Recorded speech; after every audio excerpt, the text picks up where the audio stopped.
where the human race began. Nearly 1 billion people live here. And it's a continent with an incredible diversity of communities and cultures.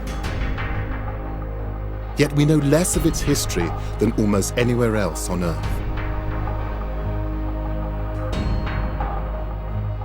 But that's beginning to change. In the last few decades, researchers and archaeologists have begun to uncover a range of histories as impressive and extraordinary as anywhere else on Earth. It's a history which has been neglected for years, and it's largely without written records. But it is preserved for us in the gold and statues, in the culture, art, and legends of the people.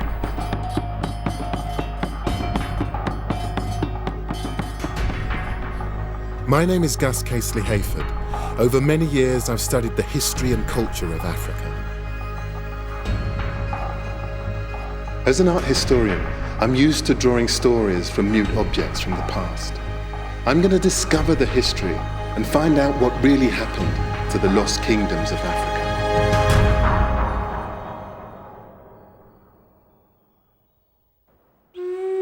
The army, which set off the present crisis with a mutiny that forced out the old prime minister. These are the moments when Ethiopia's kingdom came to an end. In February 1974, the Ethiopian military rose up in revolt. By September, they deposed the Emperor Haile Selassie. It was a coup that brought to an end one of the world's oldest continuous kingdoms. Gave it its first written constitution. Realizing that times must change, he has decreed constitutional reforms be made, apparently with a view toward making Ethiopia a constitution. Haile Selassie was the last emperor of a dynasty that claimed it could trace its roots back thousands of years. And orderly. The country is now a democratic republic, but Ethiopians haven't forgotten their kingdom's proud past. In the capital Addis Ababa, this statue of Emperor Menelik II celebrates Ethiopia's long tradition of independence.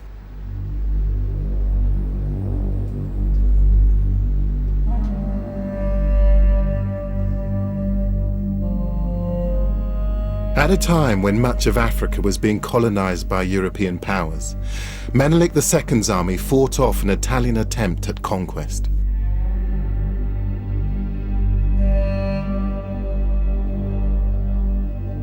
Ever since that famous victory, Ethiopia has been a beacon of self-determination for black people around the world. But I'm here to get back beyond that to the ancient history. I've got here the Kebra Nagast, the glory of kings, the story that tells you of all of those kings, those ancient empires. And I want to get behind that and find out exactly what made this country.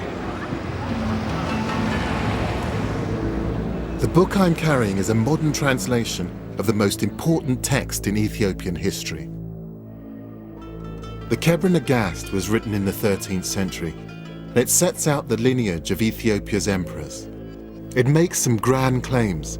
It says the dynasty began in 950 BC, and that the first emperor, Menelik I, was the son of illustrious parents, Solomon, king of Israel, and Queen Makeda, better known as the legendary Queen of Sheba. The link to the Old Testament gave a legitimacy to the Ethiopian Empire. But is there any truth in it? Is there really a connection between Solomon and Sheba and the Ethiopians? That's what I want to find out. No.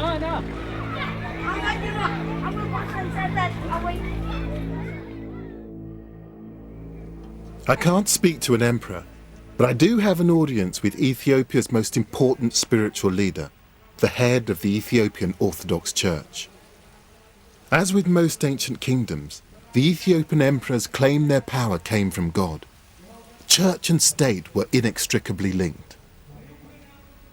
So evidence of the origins of the church might throw some light on the history and origins of the Ethiopian kingdom.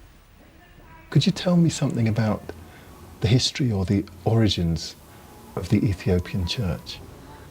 1,000 years before Christianity, Ethiopians have accepted officially the Old Testament order, and they have followed for 1,000 years. So we accepted Judaism, and then we accepted Christianity. Now it is 3,000 years old altogether. According to the patriarch, Ethiopia's Judeo-Christian tradition does date from the beginning of the Ethiopian kingdom. He says that the faith and the emperors came together. The foundation of this belief lies in the astonishing claim that the very basis of Judaism is actually here in Ethiopia. He tells me that the Ark of the Covenant containing the Ten Commandments was brought here from Jerusalem by Menelik, the son of Solomon. The Ark of the Covenant and the Solomonic descent comes together. The Ark of the Covenant is with us in Ethiopia. Can that really be true? If the Ark is in Ethiopia, it would be powerful evidence of a link between Ethiopia's founding emperor and the people of the Old Testament. But there's a problem. The Ark is deemed so holy a relic that no one is allowed to see it. And there's no historical evidence that Menelik I was the son of Solomon and Sheba. Yet faith in this legend is still strong.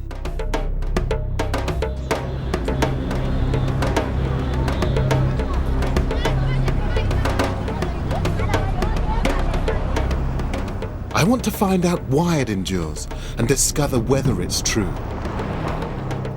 I'm going to look for continuities that might appear over centuries in religious traditions, in language, and in Ethiopia's old buildings. I want to see if I can connect them to Solomon and to Sheba. My journey would take me from Addis to some of the most important historical sites in Ethiopia, going further and further into the past to see if I can reach the time of the Old Testament.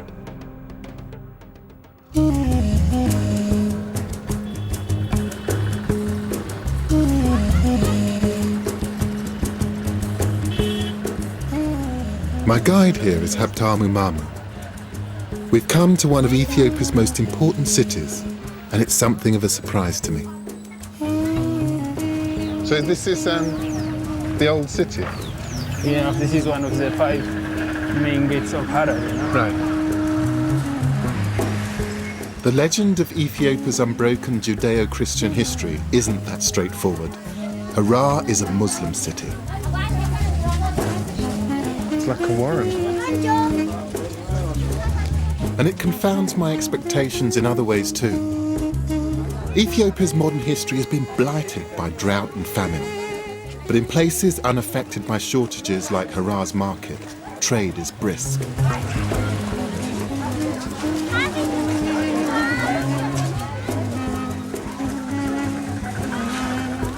Historically, the Ethiopian highlands are one of nature's storehouses. More crop species are found here than in any other part of the continent. Frankincense used in churches and temples for centuries grows wild here. Oh, that's gorgeous. What do I do with this incense?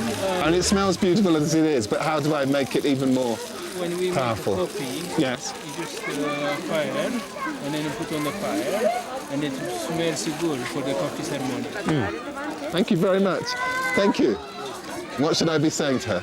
I'm a seconado. I'm a seconado. And I apologize for being so English about it. For at least 2,000 years, Ethiopians have traded frankincense north to the eastern Mediterranean, along with a lively trade in other goods. Coffee was first cultivated here in the 9th century, but it isn't the most popular item for sale. This is chat. And it's the stuff that they eat. And what is it good for you? What does it do? The chat. It's very good that it makes you awake. It's just the stimulant. It makes you strong. It stimulates you more. It's to make me. Stimulate. Really? As well as its secular uses, chat is used here by Muslim mystics to help them on their spiritual journey. But perhaps it's not a surprise that there should be such a strong Muslim population here. After all, it's only a short hop across the Red Sea to Yemen and Saudi Arabia. But what is remarkable is the role the Muslim population played in maintaining Ethiopia's independence, shoring up the relationship between Ethiopian Christianity and royal legitimacy. Back in the 17th century, Ethiopian Muslims made common cause with Ethiopian Christians in a deal brokered by Emperor Fasciladas.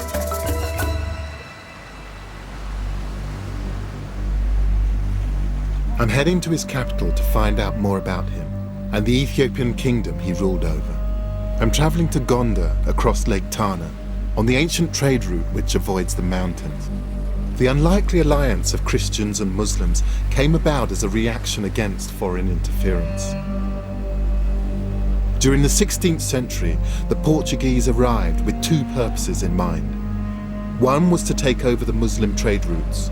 The other was to find a mythical Christian ruler called Prester John. They travelled right down the west coast of Africa in search of him. And then when the boat technology improved, they came up the east coast. And it was here in Ethiopia, that they thought that they'd found him. Prester John turned out to be a figment of European imagination. Instead, the Portuguese found a real Ethiopian Christian kingdom. And whilst they enjoyed some success in converting the local population to Catholicism, their attempts angered many. A foreign imported version of Christianity united Ethiopian Christian and Muslim alike under the banner of Emperor Fasciladas. They expelled the Portuguese and executed their Jesuit priests. Ethiopian traditions were again free from outside influence. Some seem unchanged to this day. Papyrus canoes like this one have been used here for thousands of years.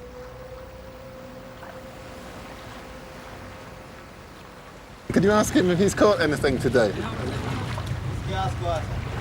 Oh. You are... I know someone. So you can buy the fish? They can buy the fish. How much for them? What kind of fish is this? Tilapia. Tilapia. Just give him the money. Thank you very much. Throw it back again.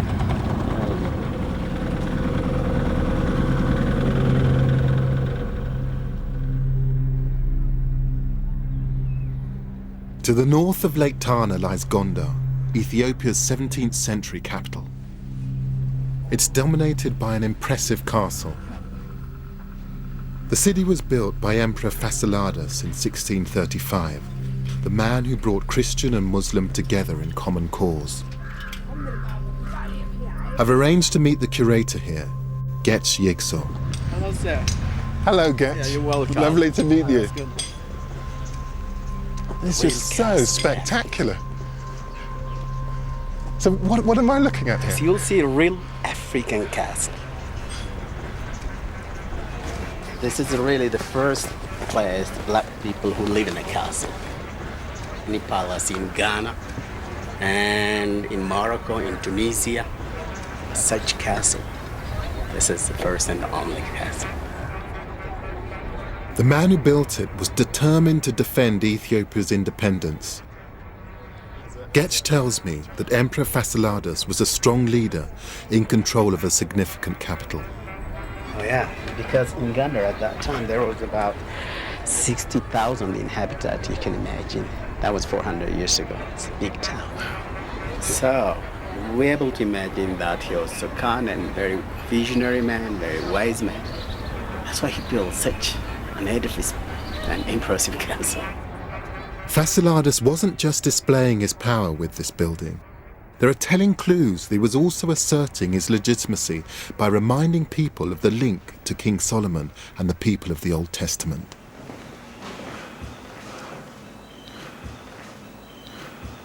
Up here I can see that there's a Star of David. Right. That is the Star of David because the previous Ethiopia kingdoms believed that their families comes from the Solomonic descendant. Yes. They're from the same family. Fasilides was one of them.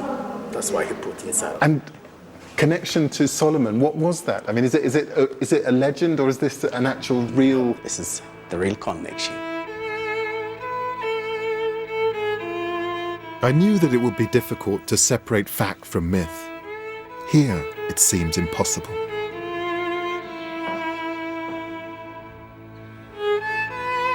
Of course, the Star of David is only one hint that the emperors claimed to be descended from Solomon. I'm wondering whether there is anything else in this castle that points back to the world of the Old Testament.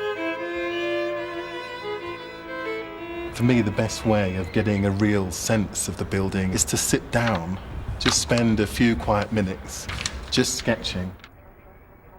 I suspect that Fasilides may have been more influenced by outsiders than he would have cared to admit. The battlements look Portuguese to me, and the domes look east towards perhaps India. But I can also see what looks like a curious technique in the way the long wooden beams have been used in the stone building. I'm particularly interested in how the architect has used this beam to support the masonry, and it's a wooden beam. It's quite unusual for it to be that long. The beam's unnecessarily long for its function. My hunch is the design may be a throwback to an earlier time. It's almost like an architectural quote.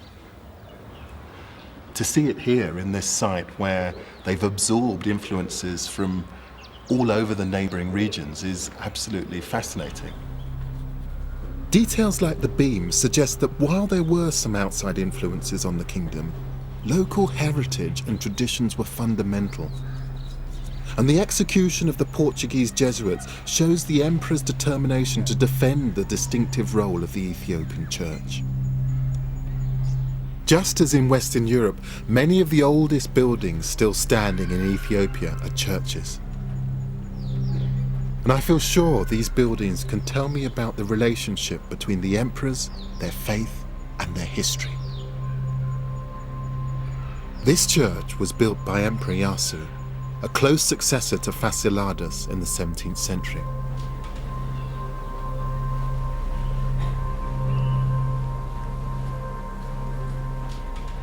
This astonishing painting is completely different to anything I've seen in European churches or in missionary churches elsewhere in Africa.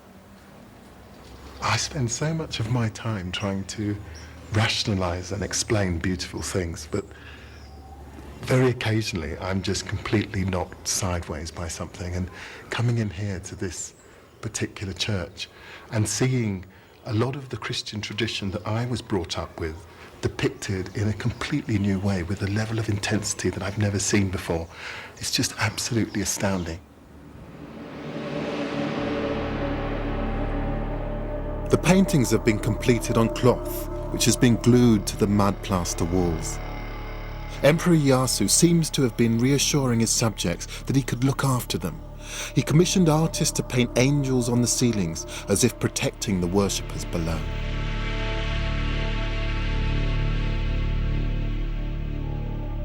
It's a stunning example of the individuality that the emperors were so determined to preserve.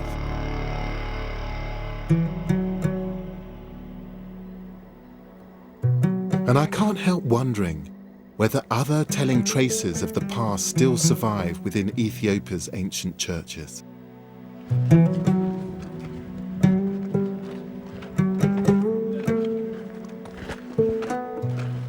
It's Sunday morning, and I'm going to a service at a church far into the highlands of East Gondar.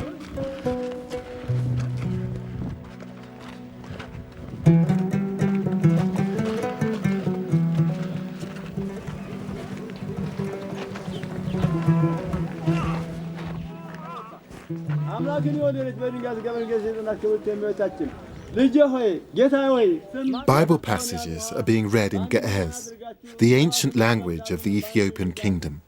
It's related to Arabic and also significantly to Hebrew, the language of the Old Testament and King Solomon himself. Habtamu says that no one speaks it now. For Ethiopians, it's like the Latin Mass. But this isn't the main event. The crowds are outside a cave. And it's this cave that has the real significance here.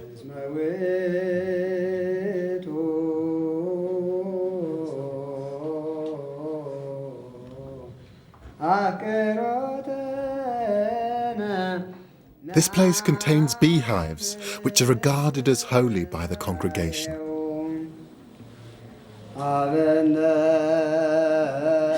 That's how they make the honey from the ceiling of the cave. Amazing. And that's why it's considered that it is a holy honey, because they are in the church. They died in the church. And nobody brought them by themselves. Oh, they came by themselves.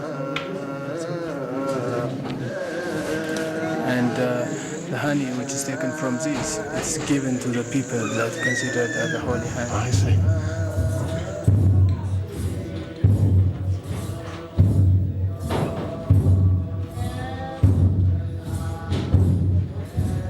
You can really feel a palpable feeling of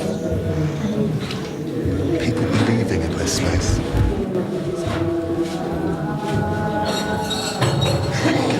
That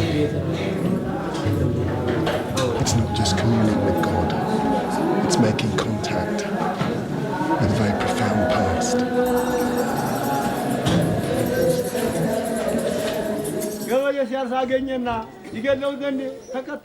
Honey is a staple of Ethiopian religious and everyday life.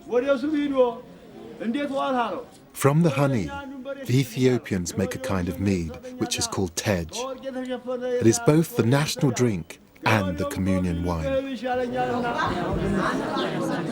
This honey is believed to have healing powers, a cure for everything from minor ailments to major ones, like leprosy. Honey has long had a special place in other cultures in Africa and the Middle East. What's unique to Ethiopia is its connection to one of the kingdom's greatest rulers. It's said that a swarm of bees prophesied his future greatness when he was a baby, and that he was named after the bees' humming sound. His name was Lalibela. The city he built, which today bears his name, is a place which has no parallel with anywhere else on Earth. I've travelled east from Gondo. Now I'm heading to one of the most important places in Ethiopian history, Lalibela.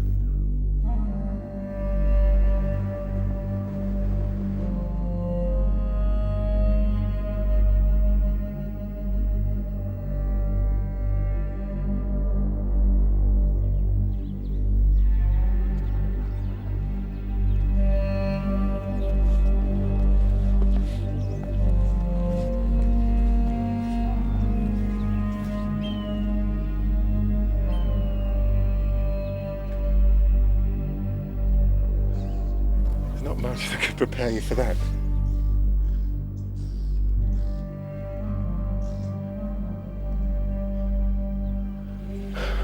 It's just astonishing. This is one of the churches of Lalibela. They've been sculpted out of the mountain, each one carved from solid rock. You get a sense of just what a huge amount of energy it must have taken to excavate this hole and to do it with such incredible precision. Every single one of those angles is just so precise. You can still see the subtle incline of the hill on the roof, but the actual body of the church. And if you designed it, made it in concrete with molds, you couldn't make it more precise. It's just astonishing.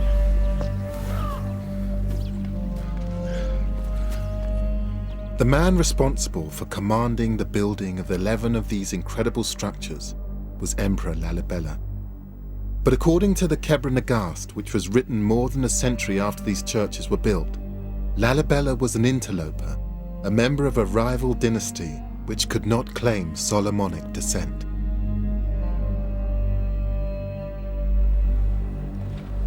However, Lalibela claimed God commanded him to build these churches, and in so doing, he attempted to claim legitimacy as an emperor because he was doing God's work. A legend grew over centuries that the buildings were completed at superhuman speed. But recent research by a team of French archaeologists, led by François-Xavier Fauvel, suggests otherwise. Usual story on Lalibela says that the whole churches were built at the same time during a very short period of time, whether it was 3 nights and 3 days or 24 years. Yes. But basically this is the same story. And now we are starting to expand the sequence, and which covers now a number of centuries. Yes. We have occupations here, human occupation, centuries before the 13th century, and the architectural program of Lalibela develops on 2 or 3 centuries, from the 12th to the 15th century at least. We can go inside here. There's still a great deal that historians don't know about Lalibela. It's unlike any other archaeological site, in that it's almost a case of archaeology in reverse.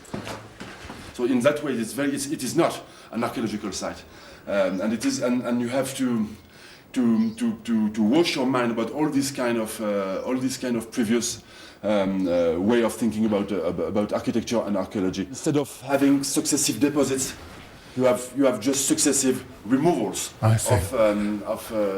of stone, and instead of having this deposit accumulating and giving you information about the successive occupiers of the place, you have people who, the more they removed, the more they erased traces of people that were here before. The French investigations are expected to go on for at least 4 years. Emperor Lalibela left an intriguing legacy, one which underlines the uniqueness of his kingdom. It's down here outside, when you don't actually just have the light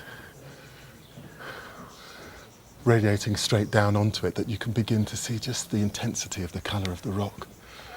And it almost glows. It just blows you away because it's completely unlike anything I've seen before. And that isn't just in terms of the design, but it's just thinking about, what does it take to do something like this?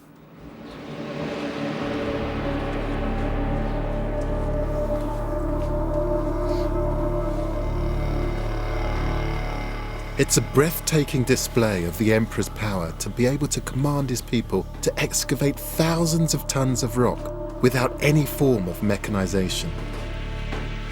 And it speaks of the cosmopolitanism of this part of Africa at the time.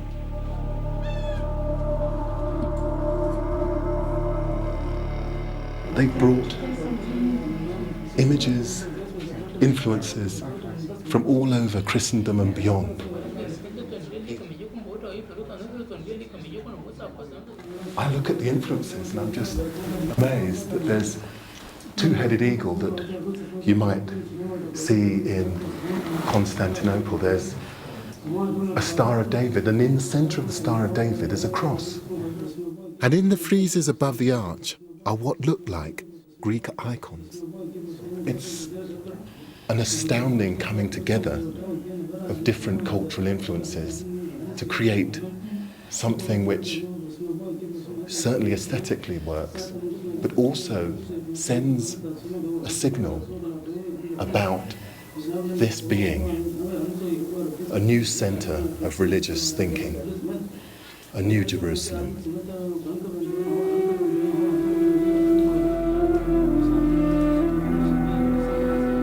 This is a scale and quality of architecture on a par with many of the achievements of medieval Europe. And it's fascinating to see this cosmopolitan approach in a place which many medieval Europeans considered the extreme fringe of Christendom.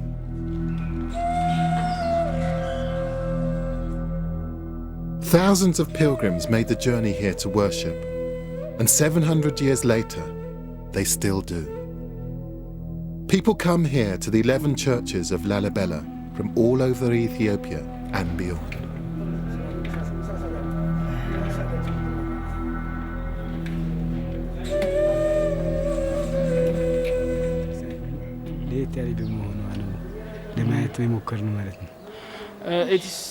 We heard that it is totally different from other churches, and religion-wise, we are told that if a person go to Lalibela and see, if you make a pilgrim, you will be righteous, and from generation to generation.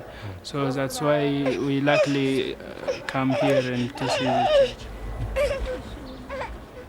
There's no doubt that Emperor Lalibela left the kingdom something lasting and significant.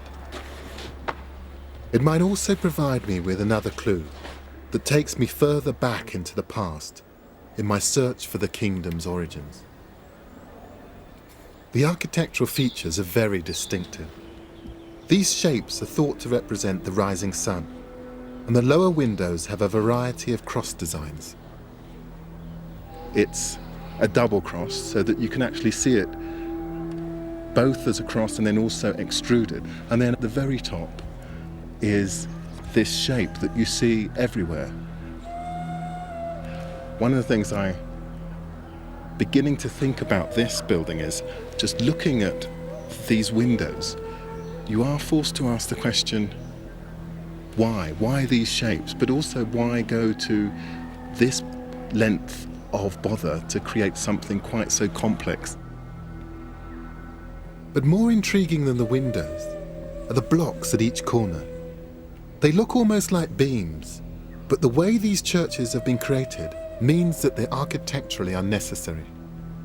This building is completely made from solid rock, so there will be no need to have any supporting structures inside it. And yet it has some of those sorts of supports running all the way along the length of this building. The use of apparently structural features as pure decoration tells me that they've been copied from buildings that already existed. Architectural quotations, if you like. It also suggests that those earlier buildings may have been important to the people who built Lalibela. Remember, according to the Kebra Nagast, Lalibela was not descended from Solomon, so perhaps in copying an architectural style, he was emphasizing his claim to be the heir of earlier rulers. Maybe in this architecture lies Lalibela's claim to royal legitimacy, to biblical descent, and to greatness. But I don't know how old the buildings that inspired Lalibela might be, or whether they lead to a connection between the kingdom and Solomon and Sheba. To find out, I'm going to head even further into Ethiopia's past.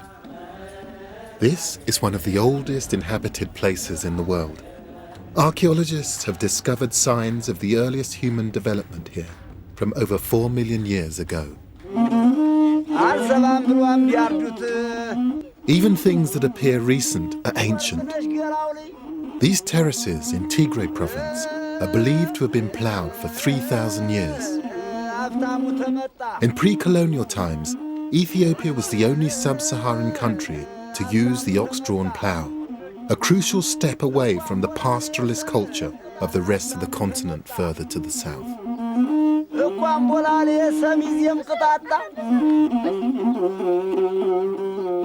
The terraces rise from the bottom of the valleys to the mountain peaks, and they all have to be ploughed in time for the rains in a few weeks' time. I want to try my hand at a 3,000-year-old skill. I'm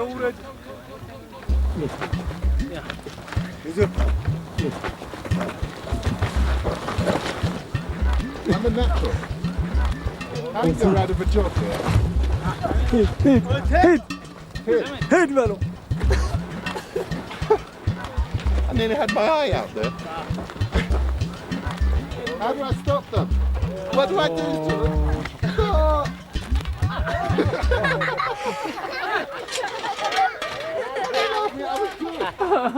There is a serious point to all of this, and it's that this method of agriculture was unique to these highlands, and it doesn't appear to have spread quickly to surrounding areas. It underlines the isolation, separateness of life here. It's hard work. It must be about 90 degrees out here. I must admit, I really wouldn't want this as a job. He's just as bad at steering as I am. I might have to give him a few tips, I think.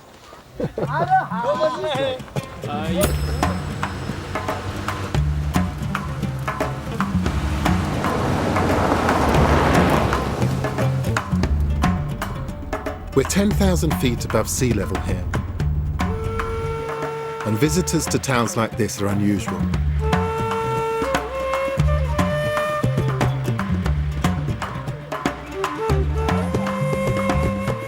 I wonder whether isolation like this is why Ethiopia's traditions seem to have lasted so long. They could develop independently and free from outside interference.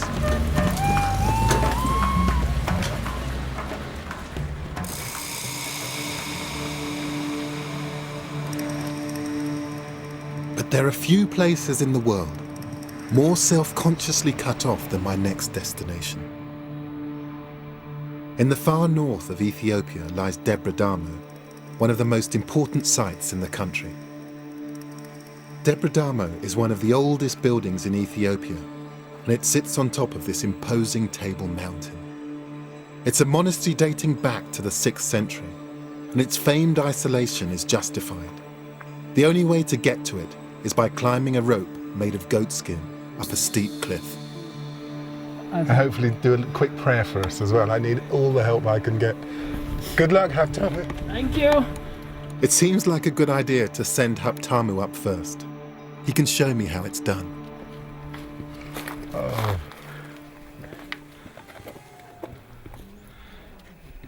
Oh, no, he's fine. Well done, Haftamu. Okay, let's get this safety on. If this has worked for thousands of years, I mean, who am I to doubt it? I mean, even if my stomach is absolutely full of butterflies and doesn't seem completely convinced, I'm the sort of person who gets vertigo if I stand up too quickly, but I really want to see Debre Damo, so I think all of this is really worth it.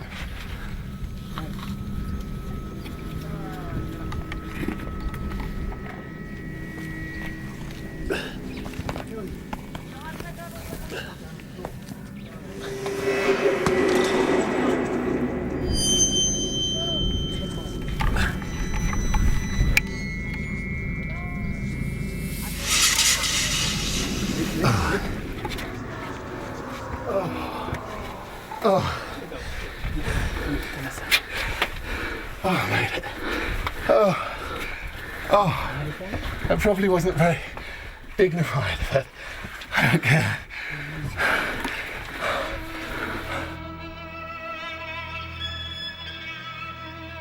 Just look at those views. We're right on the top of the world. Coming up here, getting up here, I wouldn't have missed this for the world.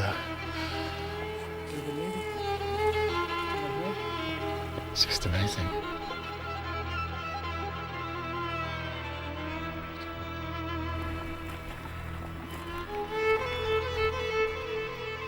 When the monastery was first established, it's believed that up to 1,000 monks lived up here. Today there are around 300. It's said to be one of the oldest permanently occupied Christian communities in the world, and it's at least 500 years older than Lalibela. It was built thanks to another Ethiopian emperor, Gabra Mescal. He ordered the construction of a colossal ramp to help get building materials up onto the plateau. Once the monastery was completed, the ramp was demolished and Debre Damo was isolated once more. And the monks continue to take their separation seriously. So they don't allow women up here, is that right? That's why. No, man. No women at all? No women at all. And that's ever? There were never any women allowed up here? And that's the church. In fact, Ever since the 6th century, they haven't even allowed female animals to be brought up from the valley floor. The fact that Debre Damo has been so cut off for so long could be useful in my search for how this kingdom's traditions have echoed through the ages. I need to see the most important building here. Tomorrow I'm going to join the monks at a special service inside the 6th century church. So we're going to try and get a little bit of shut-eye and then be up with the sun, because that's when the monks get up.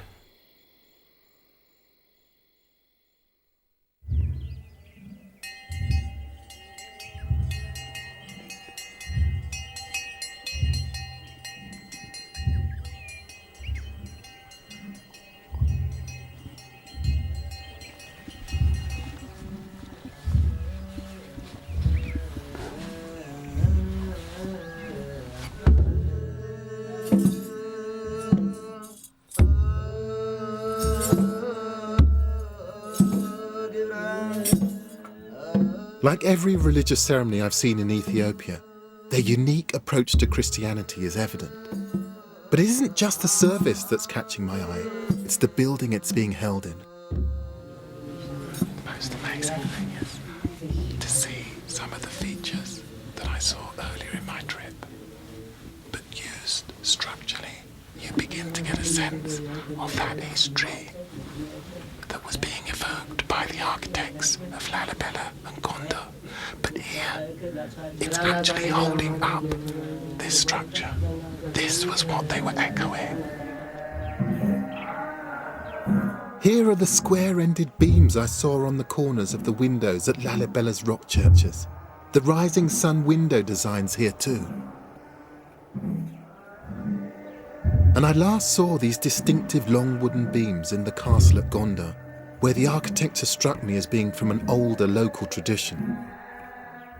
And here it is in a 6th century church, made from small uneven stones.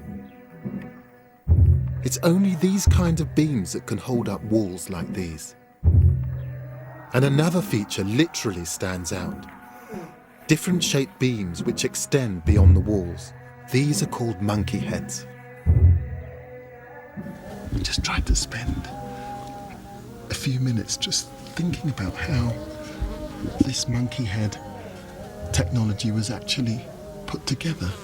And what I think is that these heads represent the end of a sort of dumbbell-like piece of wood that sat across a beam.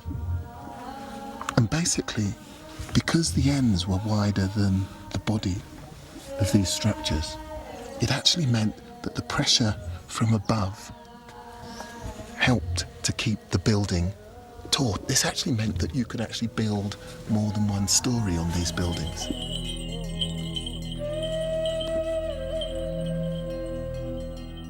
Here is a distinct continuity of architectural styles, which it's almost certain were developed indigenously over nearly 2,000 years.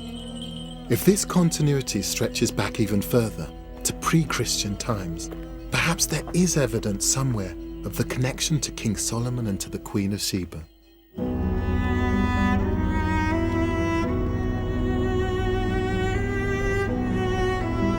Debre Damo deliberately cut itself off from the world. My next destination was once the busiest and most important city in Africa, Aksum. The interesting thing is that at the time that Debre Damo was being founded, Aksum was a huge, thriving city. And I'm just reading this book, which is about Aksum at its height, about it being a huge ivory market and people coming from all about to trade with this enormous empire. The book is The Periplus of the Erythraean Sea, a 1st century travel guide which describes Aksum as a thriving, bustling city. In fact, other documents of the time ranked Aksum alongside Rome, Persia and China as one of the 4 great world powers. Given its significance, I think it's remarkable we know so little about its history. After all, Aksum has a considerable claim to fame. This, according to Ethiopians and their Orthodox Church, is where the son of the Queen of Sheba and King Solomon actually brought the Ark of the Covenant 3,000 years ago. Ethiopian Christians believe that beyond these walls is one of the foundations of the Judeo-Christian tradition, the Ark containing the Ten Commandments. Until 1974, that Ark was the cornerstone of the legitimacy of the kingdom itself. The existence of the Ark here would go a long way to prove that the Ethiopian dynasty of emperors was founded by King Solomon and the Queen of Sheba. It would confirm the legends that have lasted for centuries. But the Ark is deemed so holy that no one is allowed anywhere near it. I can't go beyond this point here, because in that chapel there is where the Ark of the Covenant is said to be held. Security is tight, and it must be kept that way to maintain the faith in the foundations of the Ethiopian Orthodox Church, and by extension the legitimacy of centuries of kings. If the Ark is not inside this building, then the foundations of the church and the Ethiopian royal line would be destroyed. But the Ark is not the only potential evidence of this kingdom's ancient heritage.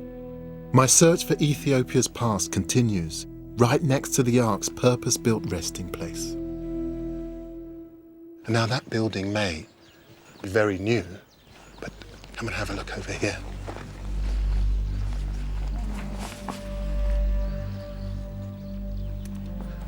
Down here is something very, very old. This is the remains of a building which is 4th century, said to have been built by King Ezana.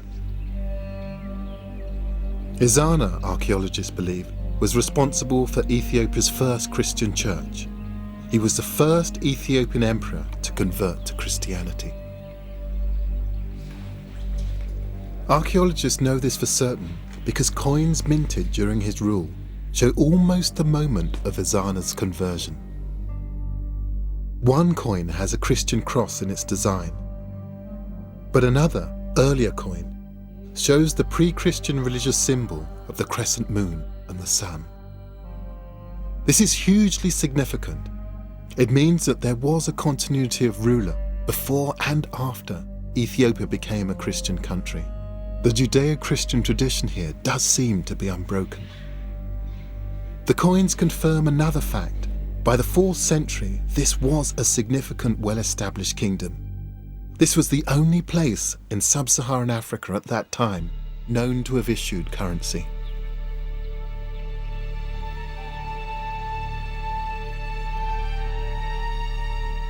The coins aren't the only objects in Aksum that show the power this place had at the beginning of the Christian era.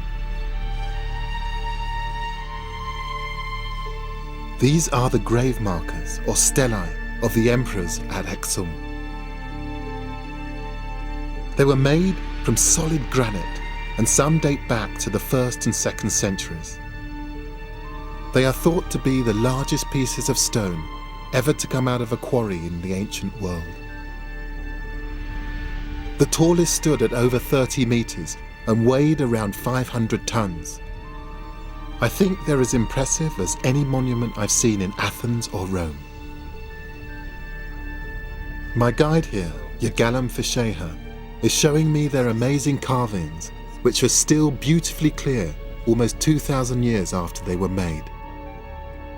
They depict the great buildings it was believed the emperors would inhabit in the afterlife, skyscrapers to immortality. This architecture was the architecture of the Aksumite people. It's an architecture of a building. Yes. Multi-story house. I see. Multi-story house. Have you And got then these are the... wooden beams. They represent, the end of the wooden beams. When the Aksumites were practicing this architecture, first they started with wood. So we have the windows. So we have the wooden beams. Then we have another. So this in general is multi-story house building. I've seen this before. This is the architecture used at Debre Damo around 500 years later. And over 1,000 years later, it appears to have inspired the stonework of the churches of Lalibela. At the top is a symbol of the rising sun once more.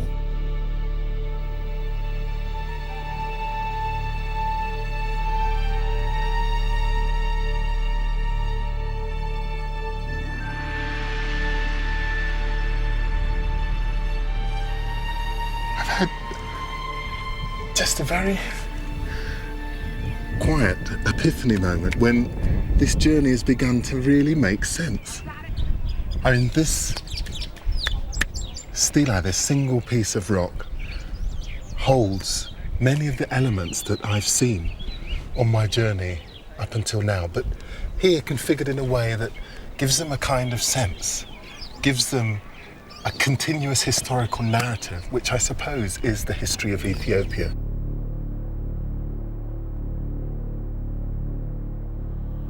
The features on these stelae, marking the ancient burial places of Ethiopian emperors 2,000 years ago, have been consciously echoed down the years by the emperors that followed them.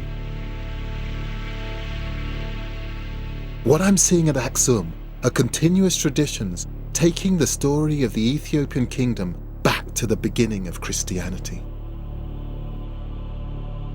But I still want to find evidence that the kingdom might go back even further, to the days of Solomon and Sheba. Yirgalem has one more ancient artifact to show me. Wow, what's this? Here we have a memorial stone inscription which was written in the beginning of the 4th century by King Ezana, Wow. the first Christian king of Aksumite kingdom. So what's inscribed on it? The message of the inscription is more about his military victories and more about his political power. It's a proclamation, a kind of tourist information sign, telling visitors to Aksum about the might of the emperor.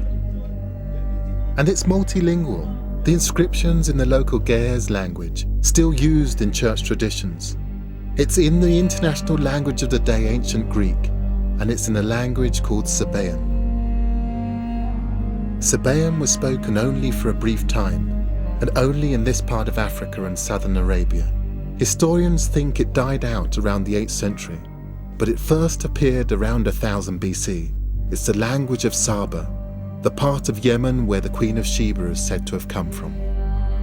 This stone is from the 4th century AD, 1400 years after the Queen of Sheba is supposed to have reigned. It's not the Ark of the Covenant, but it does point me deeper into the past in my search for the kingdom's origins. It's thought that the kingdom of Aksum was a continuation of a civilization which had existed nearby. That's where I'm headed now. Just 20 miles away is a town of Yeha. It could be the Old Testament world I've been looking for. In this ancient town is a pre-Christian temple. There were worshippers here when the Old Testament prophets were writing. Over here, there would have been an altar. And it's quite a deep well beneath the altar because there would have been ritual sacrifice here. This would have been a place in which the blood would have been allowed to drain. An important part of Old Testament Judaism was making offerings in the form of slaughtered sheep and goats. And this may well have been a baths where people would have come to cleanse themselves.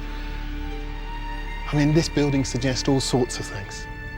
Not much is known about the people who built this temple, but archaeologists believe this is the oldest surviving building in Ethiopia.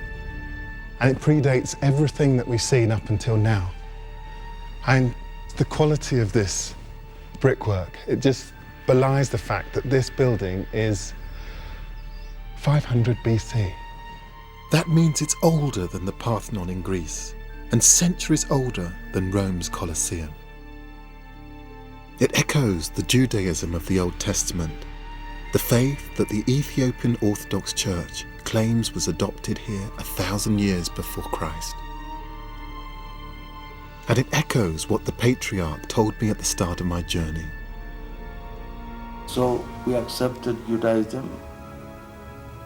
Then we accepted Christianity. Now it is 3,000 years old altogether. But the most exciting thing about this temple is a collection of artifacts found inside it. They're now kept nearby in this small Christian church. And I think they might offer a final clue about Solomon, the Queen of Sheba, and the ancient kingdom of Ethiopia. Praise good day. Yeah. Thank you.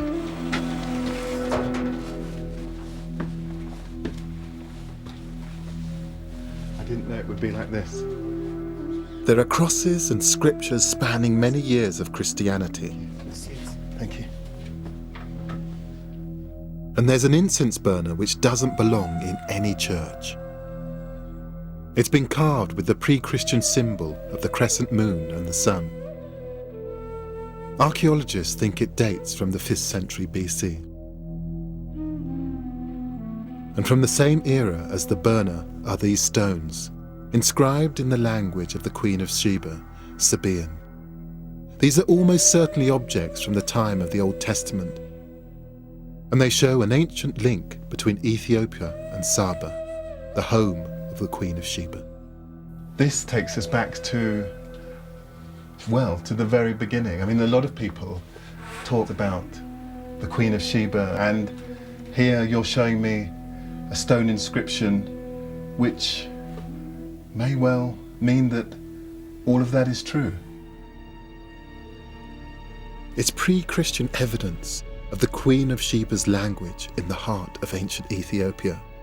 It means it's just possible that the legend of her son founding Ethiopia's kingdom is based in fact. I wanted to find out whether there was any truth in the legend of Ethiopia's kingdom being founded by the son of King Solomon and the Queen of Sheba. In Ethiopia, separating legend from fact is difficult. The stones in the church, inscribed with the Sabaean characters, are estimated to be 2,500 years old.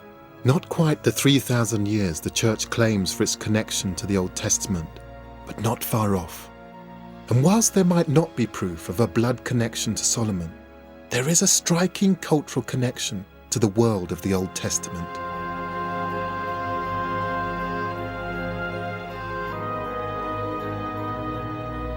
It's also striking that faith in this legend has lasted for centuries, closely tied to the unique traditions of the Ethiopian church. I think it's endured because of Ethiopia's determination to resist the influence of outsiders and to remain independent. Ethiopia's emperors may have died out, but the kingdom in many senses still survives. In the language, in the people, in the history, in the traditions. It's an extraordinary history, a proud history, one that deserves to be better known.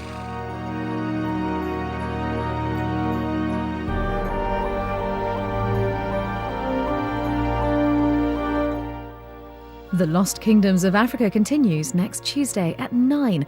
And later this week, Professor Jim Al-Khalili goes back to the very beginnings of life and explains how chaos theory accounts for our very existence. The Secret Life of Chaos is here on BBC4 on Thursday at 9.